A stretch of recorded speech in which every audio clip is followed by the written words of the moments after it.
हल्की सी आपकी गफलत और ये आपकी कीमती जान का ज़ाया का सबब बन जाती है।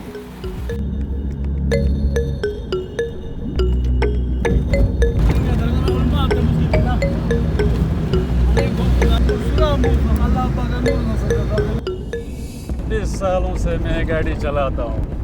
बुनियादी वजह है कि रोड पे बहुत तंग और मोड़ ज़्यादा है।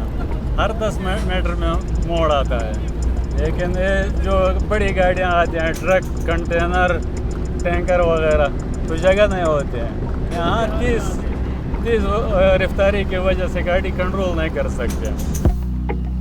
सेफ्टी और ट्रैफिक के उसूल भी हमें यही बताते हैं कि हमेशा भारी बसेस, ट्रक्स और एम्बुलेंस वगैरह के लिए छोटी गाड़ियों को रास्ता दिया जाता है।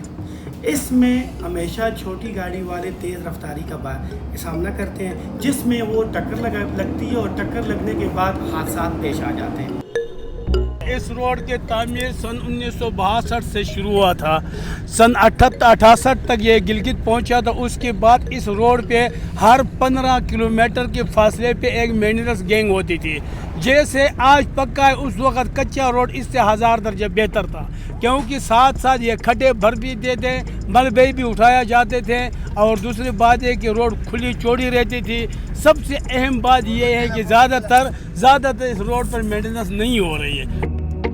बुनियादी तौर पर इस रोड के ऊपर ज़्यादा स्पीड जो है वो एक्सीडेंट कॉज नहीं करती, क्योंकि स्पीड इस पर कोई कर ही नहीं सकता। इसमें ज़्यादातर लोडिंग गाड़ियाँ और पब्लिक ट्रांसपोर्ट चलती है, तो इसमें ज़्यादा जो काज है एक्सीडेंट्स की, लोडिंग गाड़ियों की, वो ये है कि ड्राइवर गाड़ी चलाते चलाते सो जाता है। एक और वजह है कि रोड साइंस जो है, क्योंकि इस रोड में बहुत ज़्यादा मोड़ है और बड़े ब्लाइंड किस्म के मोड़ हैं, तो वहाँ पे रिफ्लेक्टिंग मिरर्स जो है वो लगाने बहुत ज़रूरी हैं।